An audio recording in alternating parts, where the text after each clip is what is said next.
Hey guys, today we'll close our series on the nuances of structuring deals. We've covered a lot of the numbers of a deal, how you'll be taxed in different structures, scripting payments, and even the rocket science of working capital. In this video, we'll talk about employment agreements, non-compete agreements, and other agreements as part of a deal.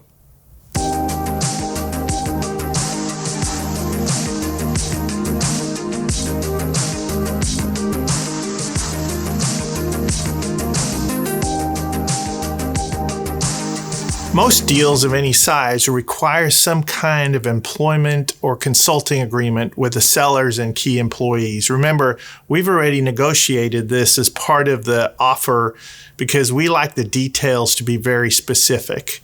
The purchase agreement generally contains a non-compete for the sellers, but sometimes it can either be part of an employment agreement or a separate agreement referenced as part of the sale. This is very important for the buyer to enforce the agreement. Non-compete agreements vary widely and the enforceability varies by state. This is critical when dealing with a buyer from another state. Suffice to say that the three main elements are time, geography, and what constitutes competition. We've seen longer, but generally it's between 2 and 5 years. And geography can be an area around each location or a current service area. In some states, like Texas, the larger the area, the more difficult it is to enforce. If a non-compete is connected to the sale of the business, though, it's very difficult for the seller to break a non-compete without large consequences. The last piece is what competition means. Many times sellers want to consult others in the industry, keep involved in a segment of the industry, or invest in a supplier.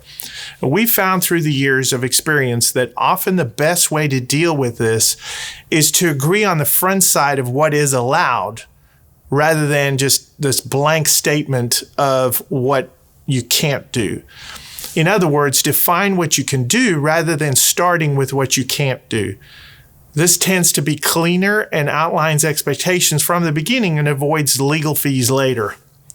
Most deal attorneys are not employment law attorneys.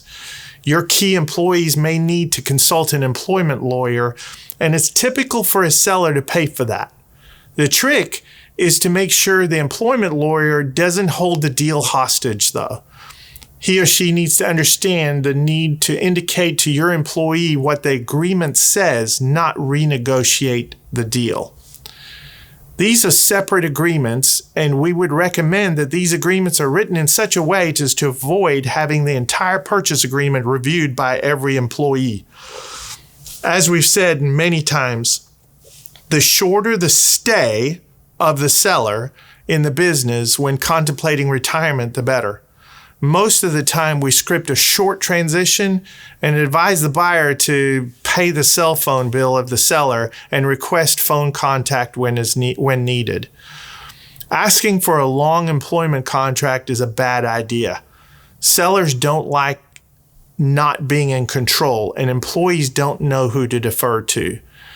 In some cases, however, sellers don't have existing management that can take over when they leave, and they're forced to stay in order to sell to private equity groups. This is a very important topic to discuss with your M&A advisor when you're contemplating an exit. So come sit at our table and let's talk through specifics. Hey, thanks for joining Grant, Dave, and the rest of our team today. My name is Andrew, and I'm with the business development side of ICCG. If you have any questions or want to talk to somebody on our team, please visit our website, follow the directions there. I'll most likely be the one to respond, so look forward to hearing from you. Before you go, please subscribe to our YouTube channel, and we'll see you next time.